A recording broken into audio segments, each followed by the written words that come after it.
राधे राधे मित्रों, आज हम आपके लिए यहाँ पर लेकर आए हैं श्री शिव महापुराण की कोटि रुद्र संहिता के अध्याय 43 की कथा, जो है शिव संबंधी तत्व ज्ञान का वर्णन तथा उसकी महिमा, कोटि रुद्र संहिता का महात्म्य एवं उपसंहार। मित्रों, ये कोटि रुद्र संहिता का आखिरी अध्याय है, तो चलिए शुरू करते हैं। सूत जी ने कहा, ऋषियों, मैंने शिव ज्ञान जैसा सुना है उसे बता रहा हूँ, तुम सब लोग सुनो। वह अत्यंत गुह्य और परम मोक्ष स्वरूप है। ब्रह्मा, नारद, सनकादि मुनि, व्यास तथा कपिल, इनके समाज में इन्हीं लोगों ने निश्चय करके ज्ञान का जो स्वरूप बताया है उसी को यथार्थ ज्ञान समझना चाहिए। संपूर्ण जगत शिवमय है।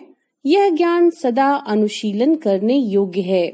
सर्वज्ञ विद्वान को यह निश्चित रूप से जानना चाहिए कि शिव सर्वमय है। ब्रह्मा से लेकर तृण पर्यंत जो कुछ जगत दिखाई देता है वह सब शिव ही है। वे महादेव जी ही शिव कहलाते हैं। जब उनकी इच्छा होती है तब वे इस जगत की रचना करते हैं। वे ही सबको जानते हैं, उनको कोई नहीं जानता।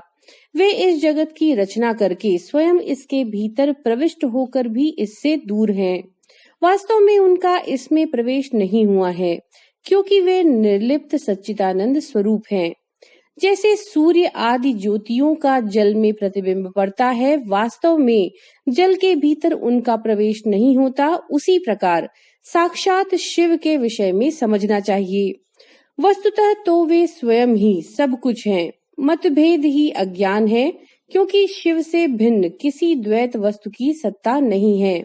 संपूर्ण दर्शनों में मतभेद ही दिखाया जाता है, परंतु वेदांती नित्य अद्वैत तत्व का वर्णन करते हैं। जीव परमात्मा शिव का ही अंश है, परंतु अविद्या से मोहित होकर अवश्य हो रहा है और अपने को शिव से भिन्न समझता है। अविद्या से मुक्त होने पर वह शिव ही हो जाता है। शिव सबको व्याप्त करके स्थित हैं और संपूर्ण जंतुओं में व्याप्त हैं। वे जड़ और चेतन सबके ईश्वर होकर स्वयं ही सबका कल्याण करते हैं। जो विद्वान पुरुष वेदांत मार्ग का आश्रय ले उनके साक्षात्कार के लिए साधना करता है, उसे वह साक्षात्कार रूप फल अवश्य प्राप्त होता है। व्यापक अग्नि तत्व प्रत्येक काष्ठ में स्थित है, परंतु जो उस काष्ठ का मंथन करता है वही असंदिग्ध रूप से अग्नि को प्रकट करके देखता है। उसी तरह जो बुद्धिमान यहाँ भक्ति आदि साधनों का अनुष्ठान करता है, उसे अवश्य शिव का दर्शन प्राप्त होता है, इसमें कोई संशय नहीं है। सर्वत्र केवल शिव है, शिव है, शिव है, दूसरी कोई वस्तु नहीं। वे शिव भ्रम से ही सदा नाना रूपों में भासित होते हैं। जैसे समुद्र, मिट्टी अथवा सुवर्ण, ये उपाधि भेद से नाना तत्व को प्राप्त होते हैं, उसी प्रकार भगवान शंकर भी उपाधियों से ही अनेक रूपों में भासते हैं। कार्य और कारण में वास्तविक भेद नहीं होता, केवल भ्रम से भरी हुई बुद्धि के द्वारा ही उसमें भेद की प्रतीति होती है। भ्रम दूर होते ही भेद बुद्धि का नाश हो जाता है। जब बीज से अंकुर उत्पन्न होता है तब वह नानात्व को प्रकट करता है, फिर अंत में वह बीज रूप में ही स्थित होता है और अंकुर नष्ट हो जाता है। ज्ञानी बीज रूप में ही स्थित है और नाना प्रकार के विकार अंकुर रूप हैं। उन विकार स्वरूप अंकुरों की निवृत्ति हो जाने पर पुरुष फिर ज्ञानी रूप में स्थित होता है। इसमें अन्यथा विचार नहीं करना चाहिए। सब कुछ शिव है और शिव ही सब कुछ है। शिव तथा संपूर्ण जगत में कोई भेद नहीं है, फिर क्यों कोई अनेकता देखता है और क्यों एकता ढूंढता है। जैसे एक ही सूर्य नामक ज्योति जल आदि उपाधियों में विशेष रूप से नाना प्रकार की दिखाई देती है, उसी प्रकार शिव भी है। जैसे आकाश सर्वत्र व्यापक होकर भी स्पर्श आदि बंधन में नहीं आता, उसी प्रकार व्यापक शिव भी कहीं नहीं बनते। अहंकार से युक्त होने के कारण शिव का अंश जीव कहलाता है। उस अहंकार से मुक्त होने पर वह साक्षात शिव ही है। कर्मों के भोग में लिप्त होने के कारण जीव तुच्छ है और निर्लिप्त होने के कारण शिव महान है।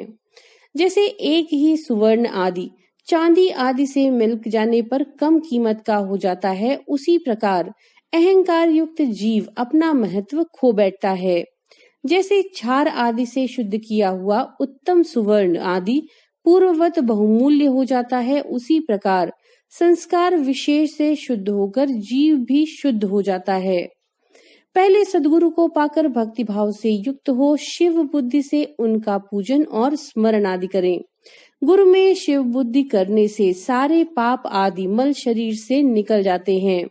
उस समय अज्ञान नष्ट हो जाता है और मनुष्य ज्ञानवान हो जाता है।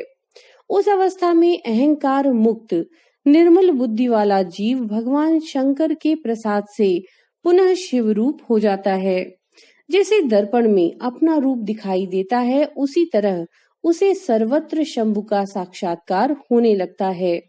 वही जीवन मुक्त कहलाता है। शरीर गिर जाने पर वह जीवन मुक्त ज्ञानी शिव में मिल जाता है। शरीर प्रारब्ध के अधीन है। जो उस देह के अभिमान से रहित है उसे ज्ञानी माना गया है। जो शुभ वस्तु को पाकर हर्ष से खिल नहीं उठता, अशुभ को पाकर क्रोध या शोक नहीं करता तथा सुख दुख आदि सभी द्वंद्वों में समभाव रहता है, वह ज्ञानवान कहलाता है। आत्मचिंतन से तथा तत्वों के विवेक से ऐसा प्रयत्न करें कि शरीर से अपनी पृथकता का बोध हो जाए। मुक्ति की इच्छा रखने वाला पुरुष शरीर एवं उसके अभिमान को त्याग कर अहंकार शून्य एवं मुक्त हो सदाशिव में विलीन हो जाता है। आध्यात्म चिंतन एवं भगवान शिव की भक्ति ये ज्ञान के मूल कारण है। भक्ति से साधन विषयक प्रेम की उपलब्धि बताई गई है। प्रेम से श्रवण होता है, श्रवण से सत्संग प्राप्त होता है और सत्संग से ज्ञानी गुरु की उपलब्धि होती है। गुरु की कृपा से ज्ञान प्राप्त हो जाने पर मनुष्य निश्चय ही मुक्त हो जाता है। इसीलिए जो समझदार है उसे सदा शंभु का ही भजन करना चाहिए। जो अनन्य भक्ति से युक्त होकर शंभु का भजन करता है उसे अंत में अवश्य ही मोक्ष प्राप्त हो जाता है। अतः मुक्ति की प्राप्ति के लिए भगवान शंकर से बढ़कर दूसरा कोई देवता नहीं है। उनकी शरण लेकर जीव संसार बंधन से छूट जाता है। ब्राह्मणों, इस प्रकार वहां पधारे हुए ऋषियों ने परस्पर निश्चय करके जो यह ज्ञान की बात बताई है इसे अपनी बुद्धि के द्वारा प्रयत्न पूर्वक धारण करना चाहिए। मुनीश्वरों, तुमने जो कुछ पूछा था वह सब मैंने तुम्हें बता दिया। इसे तुम्हें प्रयत्न पूर्वक गुप्त रखना चाहिए। बताओ अब और क्या सुनना चाहते हो। ऋषि बोले, व्यास शिष्य, आपको नमस्कार है। आप धन्य हैं, शिव भक्तों में श्रेष्ठ हैं। आपने हमें शिव तत्व संबंधी परम उत्तम ज्ञान का श्रवण कराया। आपकी कृपा से हमारे मन की भ्रांति मिट गई। हम आपसे मोक्षदायक शिव तत्व का ज्ञान पाकर बहुत संतुष्ट हुए। सूत जी ने कहा, द्विजों, जो नास्तिक हो, श्रद्धाहीन हो और शठ हो, जो भगवान शिव का भक्त ना हो तथा इस विषय को सुनने की रुचि ना रखता हो, उसे इस तत्व ज्ञान का उपदेश नहीं देना चाहिए। व्यास जी ने इतिहास, पुराणों, वेदों और शास्त्रों का बारंबार विचार करके उनका सार निकालकर मुझे उपदेश दिया है। इसका एक बार श्रवण करने मात्र से सारे पाप भस्म हो जाते हैं। अभक्त को भक्ति प्राप्त होती है और भक्त की भक्ति बढ़ती है। दोबारा सुनने से उत्तम भक्ति प्राप्त होती है। तीसरी बार सुनने से मोक्ष प्राप्त होता है। अतः भोग और मोक्ष रूप फल की इच्छा रखने वाले लोगों को इसका बारंबार श्रवण करना चाहिए। उत्तम फल को पाने के उद्देश्य से इस पुराण की 5 आवृत्तियां करनी चाहिए। ऐसा करने पर मनुष्य उसे अवश्य पाता है, इसमें कोई संदेह नहीं है, क्योंकि यह व्यास जी का वचन है। जिसने इस उत्तम पुराण को सुना है उसे कुछ भी दुर्लभ नहीं है। यह शिव विज्ञान भगवान शंकर को अत्यंत प्रिय है। ये भोग और मोक्ष देने वाला और शिव भक्ति को बढ़ाने वाला है। इस प्रकार मैंने शिव पुराण की यह चौथी आनंददायिनी तथा परम पुण्यमयी संहिता कही है, जो कोटि रुद्र संहिता के नाम से विख्यात है। जो पुरुष एकाग्र चित्त हो, भक्ति भाव से इस संहिता को सुनेगा या सुनाएगा, वह समस्त भोगों का उपभोग करके अंत में परम गति को प्राप्त कर लेगा। तो मित्रों, ये थी अध्याय 43 की कथा कोटि रुद्र संहिता से, शिव पुराण से। इसके साथ ही कोटि रुद्र संहिता संपूर्ण हुई। अगले वीडियो से हम आपके लिए लेकर आएंगे उमा संहिता।